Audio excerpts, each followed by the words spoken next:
எனக்கு இது okay.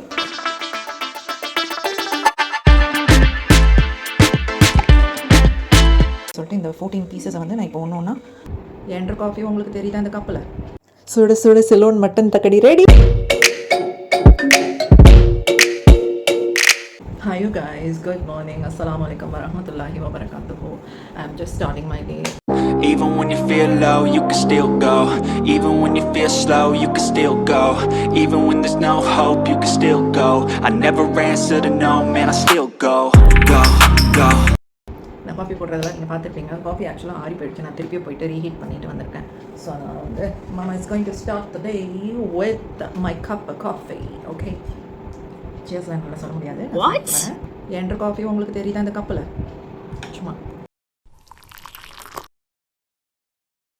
Okay, I'll just tell you what are the activities for today. Inniki by the way is a Tuesday. Okay, last 3 days நான் வந்து மாஷாஅல்லா அல்ஹம்துலில்லாஹ் நான் கண்டினியூஸாக vlogs videos போட்டிருக்கேன். ஃபார்ம் வீடியோஸ் போய் பாருங்கள், பார்த்துட்டு என்னோட இந்த சேனலுக்கு சப்போர்ட் கொடுங்க.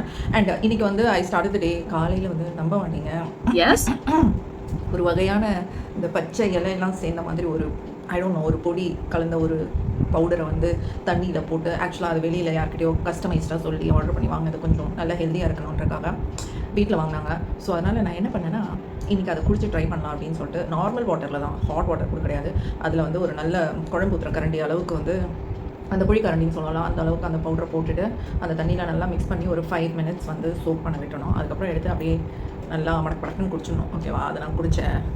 ஐ திங்க் நெக்ஸ்ட் டைம் நான் ட்ரை பண்ணும்போது இன்ஷால்லா லைட்டாக கொஞ்சம் பிஞ்ச் ஆஃப் சால்ட் போடலாமான்னு யோசிக்கிறேன். பிகாஸ் ரொம்ப சப்புன்னு இருந்தது, அந்த குறைன்னு அந்த பவுடர் இருந்தனால கொஞ்சம் தொண்டையிலலாம் போய் மாட்டிக்கிட்ட மாதிரி இருந்தது. பட் ஒரு 5 to 10 minutes கழிச்சு அது கொஞ்சம் செட்டில் டவுன் ஆகிடுச்சு.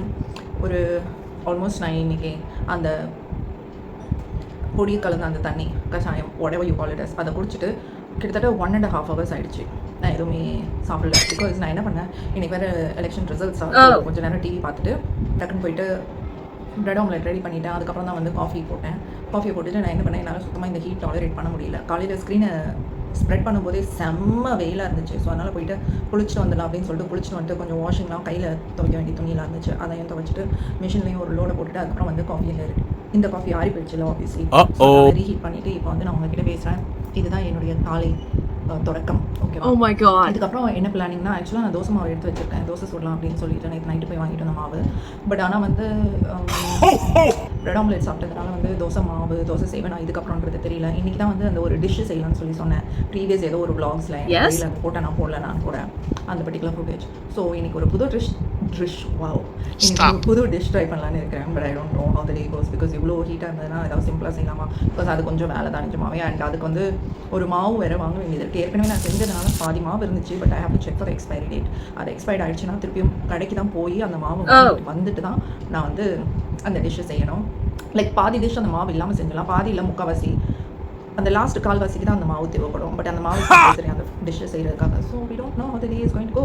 இதுதான் வந்து லஞ்சுக்கு என்னுடைய ஐடியா. லஞ்ச் மெனு அது உண்மை போதுங்க, அந்த ஒரே ஒரு டிஷ் போதும். இட்ஸ் லைக் எல்லாமே கலந்தது. அண்ட் அந்த டிஷ் வந்து நான் மட்டன் வேறு போட்டு செய்ய போகிறேன். மட்டன் லாஸ்ட் டைம் எடுத்து வச்சது கொஞ்சோண்டு. ஸோ அதனால் that's how I have plan for lunch today. So yeah I'm going to have இந்த காஃபியை சாப்பிட்டுட்டு நான் லஞ்சை ரெடி பண்ணிட்டு டின்னர் ஆப்வியஸ்லி அந்த லஞ்ச் செஞ்சுட்டேன்னா அது பேலன்ஸ் இருக்காது, எப்படியும் வந்து முடிஞ்சிடும், காலி பண்ணிடும் இன்ஷால்லா. பிகாஸ் அது லிமிட்டடாக தான் நான் செய்வேன். ஸோ அதை செஞ்சுட்டு டின்னர் வேறு என்னன்றதை பிளான் பண்ணோம். ஈவினிங் வேறு ஏதாவது பிளான்ஸ் இருக்கா? ஐ மைட் கோ இன் தி ஆஃப்டர்நூன்னா கொஞ்சம் பேங்கிங் வேலைலாம் இருக்குது. ஸோ அதனால் பேங்க்குக்கு போகணும் என்னன்றது தெரியல. I just keep you guys updated yeah as a day goes. இல்லைனா எப்போ திருப்பி வந்து அப்டேட் பண்ண தெரியல. Before this coffee gets cold, I'm going to have the coffee and be back after some time. Even when you feel low, you can still go. Even when you feel slow, you can still go. Even when there's no hope, you can still go. I never answer to no. Okay guys, கொஞ்சம் குட்டி change லஞ்சுக்கும் டின்னருக்கும் மாற்றிட்டேன். அப்படியே டின்னருக்கு செய்ய வேண்டிய chapati egg பொடி மாசம் லஞ்சுக்கு செஞ்சுட்டேன். டின்னர் வந்து ஏர்லியாக செய்யலாமே, ஏர்லியாக சாப்பிட்றலாமே அப்படின்னு சொல்லிட்டு ஒரு 6:30 7 o'clock சாப்பிட்லாமேன்னு சொல்லிட்டு 5:30 கிட்ட நான் ஒர்க் ஆரம்பிச்சிட்டேன். இது வந்து நான் செய்ய போகிற டிஷ் வந்து சிலோன் மட்டன் தக்கடி. ஓகேங்களா, இது முஸ்லிம்ஸ் சைட்லேயும் சரி, முஸ்லிம்ஸ் அல்லாதவங்களுக்கும் இந்த டிஷ்ஷு பிடிக்கும். கண்டிப்பாக இதை நீங்கள் ஒரு வாட்டி ட்ரை பண்ணிங்கன்னா திரும்ப திரும்ப இதை சாப்பிட்ணுன்னு அவ்வளோ விரும்புவீங்க. இதனுடைய செய்முறை என்னென்னா, ஃபஸ்ட்டு நீங்கள் வந்து தேங்காய் ஊற்றுறதுக்கு முன்னாடி நீங்கள் கறி குழம்புக்கு என்ன ப்ரிப்பரேஷன் பண்ணுவீங்க அதை செஞ்சு வச்சுக்கோங்க. ஸோ இப்போது தேங்காய் அரைச்சாச்சு. இது வந்து தேங்காய் புளிஞ்சு பால் எடுக்கணும். ஸோ தேங்காய் பால் எடுத்துகிட்டு மீதி இருக்கிற சக்கையை போட்டுட்டு நான் அந்த கொழுக்கட்டை மாவோடு சேர்த்து பிணைஞ்சிருவேன். ஸோ மட்டன் ரெடி, நல்லா வெந்துருச்சு. ஓகேவா? ஸோ இதில் தான் நம்ம தேங்காய் பால் எடுத்து ஊற்றி மிக்ஸ் பண்ணணும். சைட் பை சைட் நான் வந்து தேங்காய் பாலும் புழிஞ்சி எடுத்து வச்சுட்டேன் ரெடியாக. தேங்காய் பால் எடுத்ததுக்கப்புறம் அந்த மீதி இருக்கிற தேங்காய் சக்கையை தூக்கி போட்டுறாதீங்க, தயவுசெய்து அதை எடுத்து வச்சுக்கோங்க. நான் தேங்காய் யூஸ் பண்ணது வந்து ஒரு முழு தேங்காயில் முக்கால்வாசி தேங்காய் நான் யூஸ் பண்ணி தேங்காய் பால் எடுத்திருக்கேன். இப்போ கொழுக்கட்டை செய்கிறதுக்கு நான் ரெடிமேட் கொழுக்கட்டை மாவு தான் வாங்கிக்கிட்டேன். உங்கள்கிட்ட இருந்ததுன்னா வீட்டிலையே நீங்கள் அதை கூட யூஸ் பண்ணிக்கோங்க. இப்போது இந்த கொழுக்கட்டை செய்கிறதுக்கு நான் வந்து அதில் போடுறதுக்காக ஒரு முழு வெங்காயம் எடுத்து ரொம்ப ரொம்ப குட்டி குட்டி பீசஸாக கட் பண்ணிவிட்டு ஒரு பச்சை மிளகாய் எடுத்து கட் பண்ணி கொஞ்சம் கருவேப்பிலையும் கட் பண்ணி வச்சுருக்கேன். சைட் பை சைடு கொஞ்சம் வெந்நியும் சூடு பண்ணி வச்சுக்கோங்க அந்த கொழுக்கட்டை மாவை நம்ம ப்ரிப்பேர் பண்ணுறதுக்காக. அதுக்கப்புறம் என்னென்ன பண்ணணுன்றதை நான் சைட் பை சைட் சொல்கிறேன் உங்களுக்கு. ஸோ இப்போ கொழுக்கட்டை மாவில் வந்து உப்பு போட்டு மிக்ஸ் பண்ணிவிட்டு அதுக்கப்புறம் வந்து கொஞ்சம் சுடு தண்ணியை எடுத்து ஊற்றி ஸ்பூன் வச்சு கொஞ்சம் கிளறிட்டேன். பிகாஸ் கை போட முடியாது சுடு தண்ணி ஊற்றினதுக்கப்புறம். அதுக்கப்புறம் வெட்டி வச்ச வெங்காயம், பச்சை மிளகா, கருவேப்பிலை இது எல்லாத்தையும் போட்டிருக்கேன். தேங்காய் பால் எடுத்துகிட்டு மீதி இருந்து அந்த தேங்காய் பூவை வந்து இதில் போட்டு இப்போ எல்லாத்தையும் மிக்ஸ் பண்ணி கொழுக்கட்டையை நல்லா பிடிக்க போகிறேன் கையில். ஓகேவா?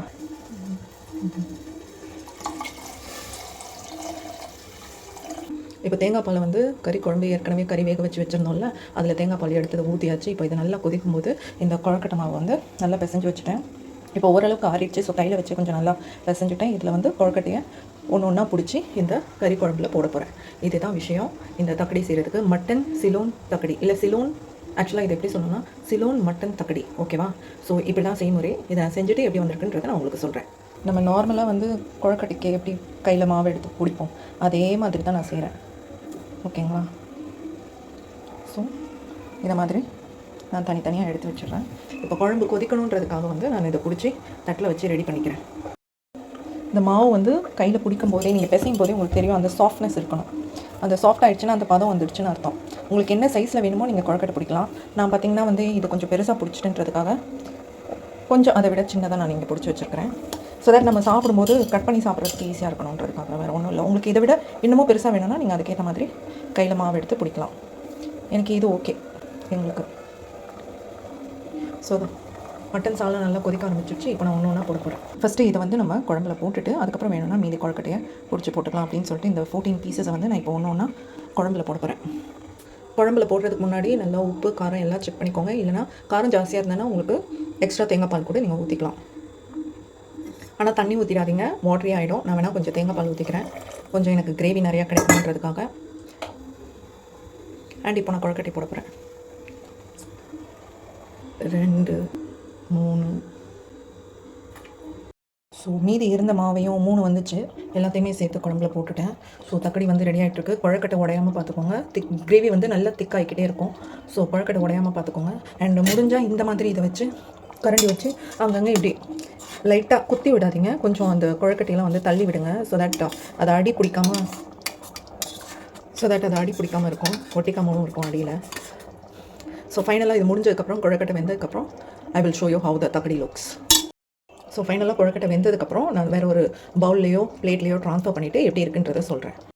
இதுக்கு மேலே வேணும்னா லைட்டாக கொஞ்சம் மேலே கொத்தமல்லி தூவிக்கலாம். என்கிட்ட இப்போதைக்கு கொத்தமல்லி இல்லை, ஸோ அதனால் நான் தூவலை.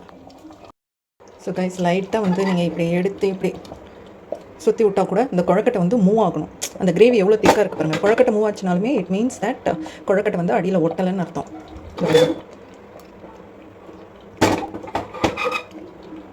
அண்ட் கிரேவியோட திக்னஸ் பாருங்கள், இதுதான் கிரேவியோட திக்னஸ். இப்படி ஆகணும் கொழுக்கட்டையை போட்டதுக்கப்புறம். குழம்பு மாதிரி இல்லாமல் செம்ம திக்காக இருக்கணும். அதுதான் இந்த சிலோன் மட்டன் தக்கடியோடைய ஸ்பெஷாலிட்டியே. ஸோ இதை எடுத்து வச்சு நம்ம சாப்பிடும்போது அந்த கொழுக்கட்டையை கட் பண்ணும்போது உள்ளே வெந்திருக்கணும். Sorry for the background noise. So அந்த கொழுக்கட்டையை கட் பண்ணும்போது உள்ளே வெந்திருக்கணும். ப்ளஸ் இந்த திக் கிரேவி அது மேலே ஊற்றி சாப்பிட்டா இதுதான் ப்ராப்பர் தக்கடி. இப்படி தான் இருக்கும் கொழுக்கட்டை. அதான் கூழும் கொழுக்கட்டைன்னு வாங்கலாம், அது மாதிரி இது வந்து சிலோன் மட்டன் தக்கடி. ஸோ தக்கடி ரெடி ஆயாச்சு. இப்போ சர்வ் பண்ண போகிறேன். இதில் முக்கியமான விஷயம் என்னென்னா, இந்த சிலோன் மட்டன் தக்கடி வந்து மட்டனில் தான் செய்யணும்னு அவசியம் இல்லை. உங்களுக்கு மட்டன் பிடிக்காது, சிக்கன் பிடிக்கும்னா சிக்கன் கூட நீங்கள் யூஸ் பண்ணலாம். வித் போன் ஆர் போன்லெஸ் கூட நீங்கள் யூஸ் பண்ணிக்கோங்க. அப்படி இல்லைன்னா சீ ஃபுட், அதாவது ப்ரான்ஸ் போட்டு கூட செய்யலாம். அவ்வளோ டேஸ்ட்டாக இருக்கும் தெரியுமா. இந்த தக்கடியில் ரொம்ப ரொம்ப அருமையாக இருக்கிறது என்னென்னா, அந்த கொழக்கட்டையை நீங்கள் துண்டாக வெட்டும்போது அதில் அந்த கிரேவியை எடுத்து, அவ்வளோ திக்காக இருக்கும்ல அந்த கிரேவி, அதை எடுத்து அந்த கொழக்கட்டை மேலே ஊற்றி நீங்கள் எடுத்து சாப்பிடும்போது வாவ், பிரியாணியெல்லாம் மிஞ்சிடுங்க. இந்த தக்கடியோட டேஸ்ட் அவ்வளோ சூப்பராக இருக்கும். இதோ நான் கட் பண்ணுறேன் பாருங்கள் கொழக்கட்டையை. நல்லா வெந்திருக்கு கொழக்கட்டை. அதுக்கப்புறம் வந்து இந்த கறி துண்டும் நீங்கள் பார்ப்பீங்க. எல்லாத்தையும் உடனே சாப்பிட்டு முடிச்சிட்டோம், காலி ஆகிடுச்சு. எதுவுமே வந்து பேலன்ஸ் இல்லை. அதனால தான் இந்த கிளிப்பிங்கை நான் உங்களுக்கு காட்டுறேன். உடனே சிங்கில் எடுத்து போட்டுட்டேன் சைட் பை சைடு. சிங்கை மட்டும் துடைக்கணும், மற்றபடி எல்லா வேலையும் முடிஞ்சிடுச்சு. பாத்திரம்லாம் கழுவி வச்சிட்டேன் பாருங்கள். தொடச்சிட்டு அங்கங்கே எடுத்து வைக்கணும் அந்த கபோர்டில். அவ்வளோதான். I just want to call it a day. செம்ம டயர்டாக இருக்கு. தக்கடி எப்படி இருந்துச்சு ரெசிபி? நீங்களும் ட்ரை பண்ணிங்கன்னா மறக்காமல் சொல்லுங்கள்.